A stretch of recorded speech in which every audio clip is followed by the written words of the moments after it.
홍종원 국정원 차장 잘 아시지요? 예, 최근에 언론 통해서 얘기 다 들으셨죠? 예, 사건. 이분은 대한민국의 정보기관의 2인자입니다. 미국의 CIA, 이스라엘의 모사드, 영국의 MI6 이러한 정보기관, 세계적인 정보기관의 2인자들이 정치에 끼어들고 또 국가적 혼란의 트리거가 되고 국가 운명을 뒤흔드는 정치에 개입하는 사례를 혹시 들어보신 적 있습니까? 특별히 그 부분에 대해서는 관심 있게 들여다보지 못해서 특별히 자세하게 아는 내용은 없습니다. 간첩을 잡으라고 했더니 간첩은 잡지 않고 대북 공작을 하지 않고 탄핵 공작을 하고 있습니다. 이것은 더더욱 대한민국을 위험에 빠뜨리는 일들입니다. 이게 바로 이적행위입니다. 이게 내란 탄핵의 핵심 중심에 홍정원 국정원 차장, 대한민국 국가정보원의 2인자가 있다고 하는 겁니다. 있을 수 없는 일입니다. 여기 들어가 보겠습니다. 10월 3일 날 10시 53분경에 대통령이 전화를 합니다. 싹 다 잡아들여. 국정원에 대공수사권 주겠다 이렇게 얘기를 합니다. 그런데 10월 6일 한겨레 인터뷰에서 싹 다 잡아들여. 그리고 대통령께서 잡아들일 정치인 명단을 준 것처럼 한겨레하고 인터뷰를 합니다. 이게 한겨레에 다 나갔습니다. 기억하시죠? 네. 자, 그리고 10월 6일 KBS하고 인터뷰를 합니다. 한겨레와 인터뷰했던 거 대통령이 싹 다 잡아들이라고 했는데 그 명단을 준 것은 대통령이 준 게 아니고 방첩사령관한테 받았다 이렇게 얘기를 합니다. 기억하십니까? 네네. 자, 이것만으로도 보더라도 지금 국정원 직원법은 어떤 게 있느냐?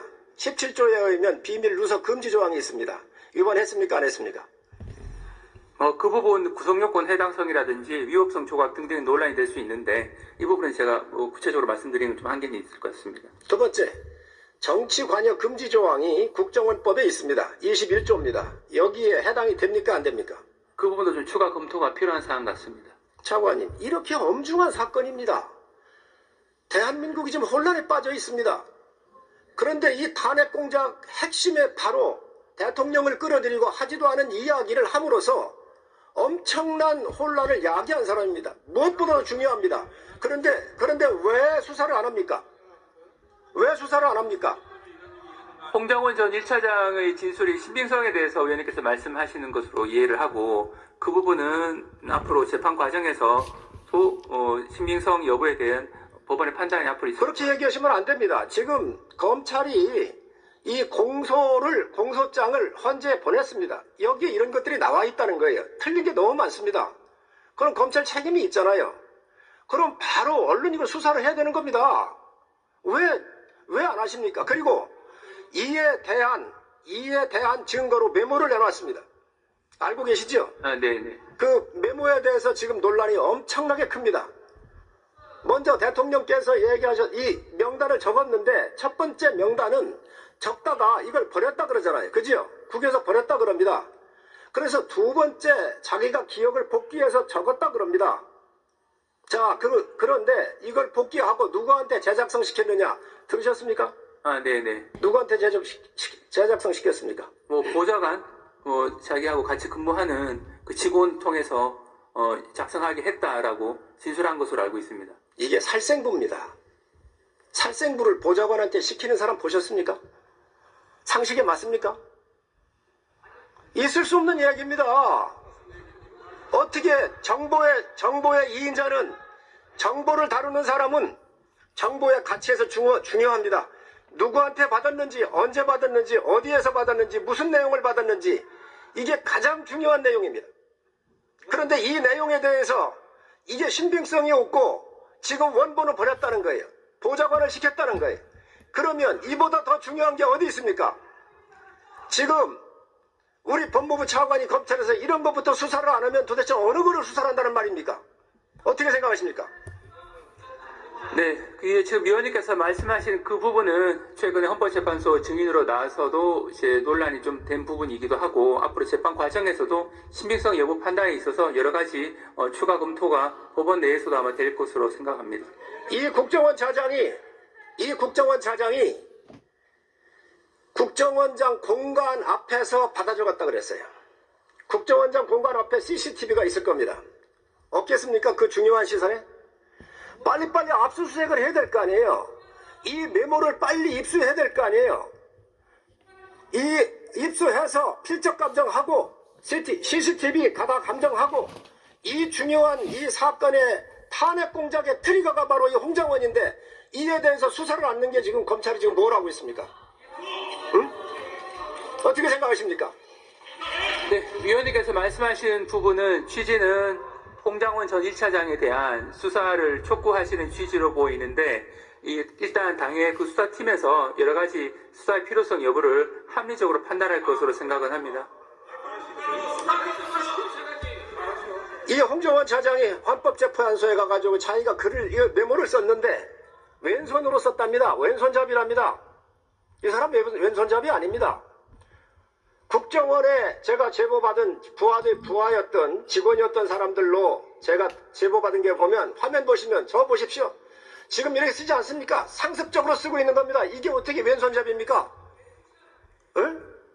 정말로 있을 수 없는 모든 게 거짓으로 지금 꾸며지고 있다. 탄핵 공작을 하고 있다. 간첩 잡으라고 했더니 탄핵 공작을 하는 주범이 대한민국 정보의 2인자입니다. 이게 수장으로 2인자입니다. 있을 수 있는 일이 아닙니다. 이게. 또 방첩사령관한테 받았다는 이야기 잘 들으셨죠? 네네. 거기 사실관계가 맞습니까? 안 맞습니까? 진술이 같습니까? 안 같습니까? 일부 구체적인 어떤 이제 정확성 이 부분은 제가 구체적으로 말씀드리긴 한계는 있는데 기본적으로 그 공소장에 있는 기본 골격 자체는 이 김명은 국방부 장관이 여인영 방첩사령관에게 이야기했고 여인영 방첩사령관이 이 전화상으로 그 홍장원 1차장에게 이야기한 것으로 이렇게 공소장에 정리가 되어 있는데 구체적인 발언 내용이나 이런 부분들은 추후 재판 과정에서도 좀 세밀하게 검토될 것으로 생각은 합니다. 방첩사령관이 위치 추적을 요청을 했습니다. 위치 추적을. 그런데 그 위치 추적해달라고 하는 걸 다음에 살생부로 이 사람이 둔갑을 시킨 겁니다. 살생부를 누구한테 받았느냐? 먼저는 대통령한테 받았다 그랬잖아요.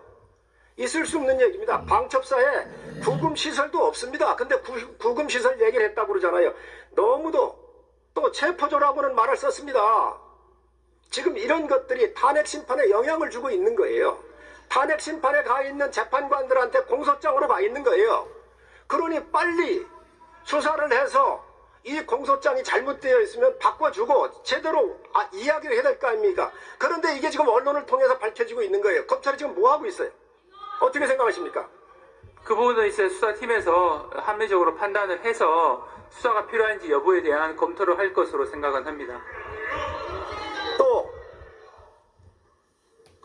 이 홍장원 차장이 이재명 대표를 비롯해서 한동훈 대표 여러 사람을 잡아들이라고 그랬습니다. 이거에 대해서 홍장원이 직접 얘기했는지 아니면 이게 비밀리에 전달한 사람이 누가 있는지 이 또한 수사를 해야 합니다. 그리고 지금 이 홍장원과 연결되어 있는 게 민주당 의원들입니다. 문자를 주고받았습니다. 다 나왔습니다. 나오고 있습니다. 이러한 부분에 대해서 얼마나 중요한데 정보를 다뤄왔던 2인자가 이러한 정치적 사건에 비밀을 가지고 야당 의원을 만나고 하는 게 이게 상식선으로 맞는 이야기입니까? 안 맞는 이야기입니까? 홍장원 전 차장이 진술하게 된 경위에 대한 정당성을 말씀하시는 부분으로 이해를 하는데 그 부분은 제가 이 자리에서 평가할 위치에 이해하는 게 아닙니다. 이 수사 대상이 될 수도 있고 정보를 다뤘던 사람이에요. 여기에 탄핵을 공작을 한 징후가 이게 많이 나오는데 이게 야당과 공작이 이루어졌다고 한다면 어떻게 되겠습니까? 지금 이 부분에 대해서 검찰이 빨리 증거를 입수하고 압수수색을 실시해 증거를 확보하고 빨리 수사를 해야 되는 겁니다. 지금 왜?